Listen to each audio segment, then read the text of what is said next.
You've given me zip. Oh God, how I missed you. Oh Pod, how you tease. Oh please grow for me. I've given you southern exposure to get you to thrive. I've pinched you back hard like I'm supposed to. You're barely alive. I've tried you at levels of moisture, from desert to mud. I've given you electrolytes and mineral supplements. What do you want from me, blood? I've given you sunlight. I've given you rain. Looks like you're not happy. Lest I open a vein, I'll give you a few drops, if that'll appease. Now please, oh please, grow for me.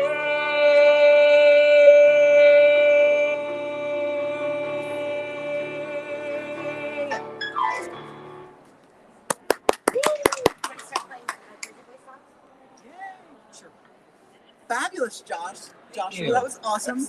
Hi, everyone. Welcome back to Broadwaycon Day 3. We are here at the Broadway Makers Marketplace booth, and today I am with the incredible Richard Hester, who is whose career as a Broadway stage manager and production supervisor spans 40 years and counting. Richard Hester is here talking about his new book, Hold Please. Richard, this book, Hold Please, Stage Managing a Pandemic, this is your first time diving into writing. So what was this experience like? Well, when the pandemic started and everything shut down, I had nothing to do. I had literally nothing to do. And I saw that everybody was losing their minds. And everyone was terrified, knowing what was going on. And I just sort of felt like I needed to stage manage what everybody was doing. And so I started posting on Facebook, starting literally the first day of the lockdown. And I started saying, okay, everybody, let's look at what's going on. You're all freaking out about this, but that doesn't make any sense that that's really going to be a thing. But this thing that no one's paying attention to, this is going to be a thing, I think. Right. And I just started putting it basically for myself in order, and then posting it. And people started reading it. And so I started doing it every day.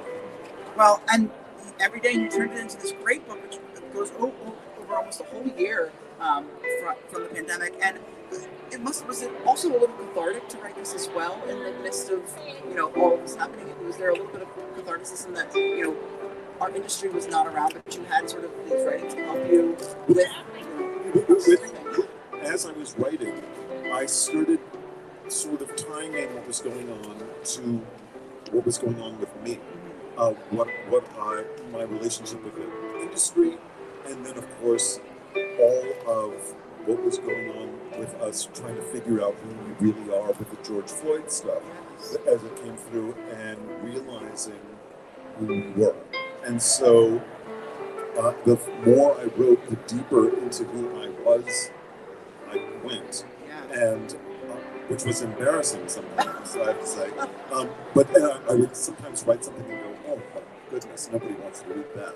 And then I'd post it and kind of go, okay, what's going to happen? And then what I found was the more personal I got, the more people responded to the posts. Well, when the terrible death of George Floyd happened, that changed our industry, I think. All industries, but really made the theater industry really, I think, have a reckoning and look at how it goes about what it does. And I really think that changed the industry. I think for the better in a way. But what was your favorite part of writing this book? What I did was I woke up in the morning, I stumbled into the kitchen and made some coffee.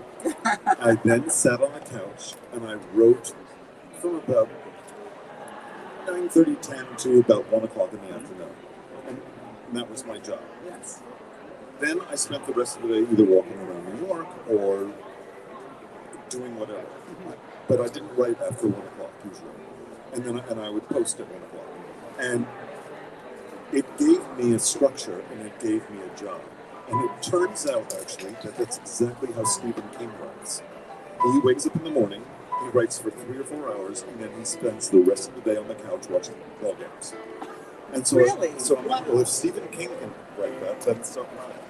That is so interesting. I didn't know if Stephen King can write that. Then so can you. Yeah. I mean, and I think that's a good way too, because it also gives you those few hours to process, to write, and then to sort of go about your day as well. And this is such an incredible book. This is at the Broadway Makers Marketplace. But where else can people get this book as well?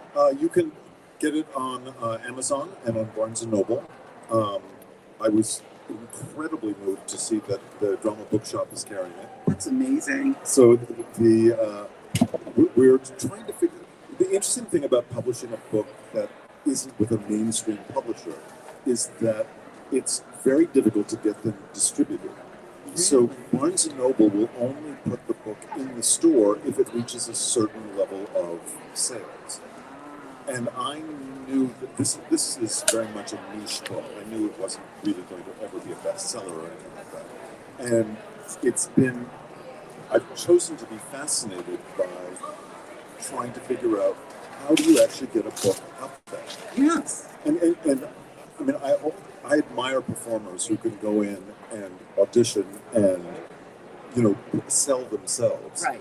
Which is not something that I'm ever really comfortable doing. But weirdly, even though that's myself is in that book, it's easier to kind of say, well, buy this. Yes. Well, and this is, it says stage managing a pandemic. On top of stage managing, a pandemic, did you do any virtual stage managing during this time? I mean, obviously the industry was shut down, but we did find ways to get creative, and there was a lot of, sort of virtual events that took place. Did you find yourself in any jobs or gigs that you were able to virtually stage manage, or did you sort of just take that time off until it was back in person? I know some people, performers were able to, some of them perform virtually. Did you do anything virtually stage managing wise? Well, the one thing that we did do was we realized we couldn't do Broadway Barks in person. Yes. And we've been doing Broadway Barks at that point for 21 years. So we decided that we could do it virtually. And it actually turned out to be very easy, because you could get someone like Hugh Jackman at home to make a 1-minute video of themselves introducing a shelter. Yes. And then the individual shelters then took their films of the dogs and we put them together. And what was great is that we were able to, usually Broadway Barks involves all the shelters around New York. Right. But because people were all over the country in the pandemic, Glenn Close was in Idaho. And she went into a local shelter in Montana, I think. And she went into, that's where her house is. Okay. And she agreed to do it. She went into a local shelter up there and filmed herself and filmed the dogs and all that. So we were able to do two. Broadway Barks 22 and 23 were both virtual. And they were fantastic. And you can still watch them on YouTube. They're great. And then we kind of thought, okay, what else can we do? And then we did a version in London that we called West End Woofs. I remember hearing about that. Yes. So Elaine Page, who had worked with Bernadette on Follies, I think, agreed to co-host. And we're hoping eventually that West End Woofs becomes its own thing and an annual event. So, but we got a whole lot of British stars and British animal shelters involved. Yes. And so, but that was literally over the course of a year and a half. That was the only thing that I did. That is incredible. I mean, that takes a lot of work. So it's incredible that you were able to do that. And speaking of Broadway Barks, I mean, you're the production manager for Bernadette Peters and Patty LaPone and a few others, correct? For their tours productions, including Broadway Barks with Bernadette as well, correct? Bernadette's assistant, Patty Sacente, Scott Stevens from Broadway Cares, and me are the three producers of Broadway Barks. Producers of Broadway Barks. So Bernadette and I got the idea one day during Annie Get Your Gun in her dressing room. We just literally came up with the idea and started putting it together. And so we've been doing that. This year was our 24th year. Wow. Well, you know what that means. Next year is got to be a big one. It's 25. I mean, big 25. Well, wow. It's interestingly also the 20th anniversary of Bernadette's Gypsy.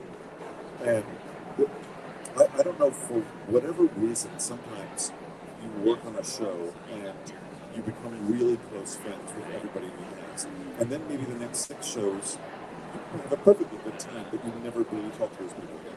Well, after 20 years, the cast of Gypsy is still as tight as any group of people I've ever been part of. And we texted all during the pandemic, and the Tim Federle, who did the Better Nate Than Never books, Yes. and directed on TV, was a farm boy in Gypsy. And so and Jenna Gavigan, who wrote 2 wonderful books about Lulu the Theater. Yes. And which is actually set in the Schubert Theater. And even though we don't reference Gypsy, it's about a mouse who works backstage during Gypsy, basically. And everybody in the cast of Bernadette's Gypsy is in the book somewhere. I'm a character named Ricardo, the stage manager. Ricardo, the stage manager. I love that. So all of us, I'd seen Jenna and Tim with their books, and Julie Halston has had a book of monologues and things that are published, and so she was also in the show. And so I was like, So I'm now one of the Gypsy authors, which is kind of good. That is amazing. I love that. Well, speaking of Broadway Barks, we do have some Broadway Barks stuff here as well as your book signing. We have a Broadway Barks book that Bernadette wrote, correct? Yeah, or helped to create. Bernadette wrote the book, Broadway Barks. Yes. And it's signed by her, too. And it's signed by her. And Wow. she also wrote a song. Broadway Barks is about her dog, Kramer, who's sadly no longer with us. But she wrote the book about Kramer getting adopted. And Bernadette has always been a lover of animals. Yes. And so she wrote this book, and it has a CD in it of a song that she wrote herself. And she sings to Kramer, which is glorious. Then her second book is called Stella is a Star, which is summer, I think. They might have sold it. They may have sold it. Yeah. So Stella is a Star is about her other dog, Stella, who was also sadly no longer with us. Who was a pit bull. And then her third book was about her current dogs, Charlie and Rosalie, friends forever. That's beautiful. And so she became an author herself.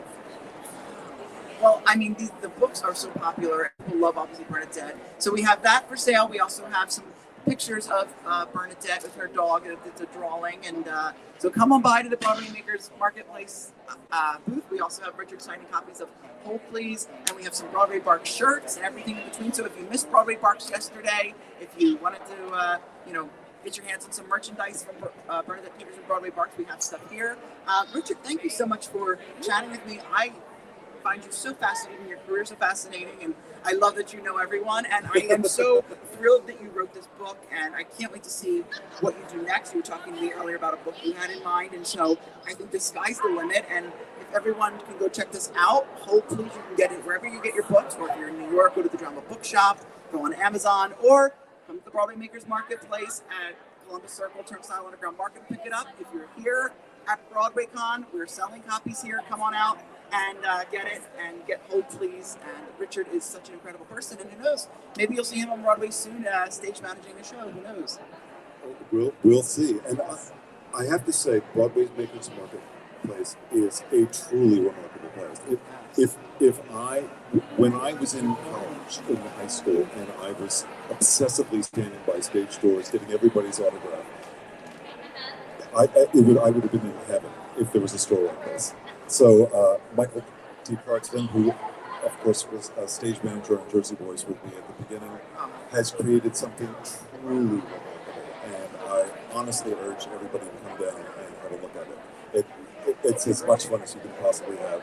It is, and Michael actually has said it. He wishes he had this when he was a kid in high school and college. This was something that he had it would have made so much difference. And now that this is here, this makes such a difference to those who are the younger generation who have something like this. Absolutely, and it gives everybody a creative outlet to be able to express their love for musicals and for everything else. Yes, it does. Well, Richard, I will let you go. You have some books to sign, and thank you for chatting with us. And I look forward to chatting with you more in the future. Likewise. Thanks, Ryan. Thank you.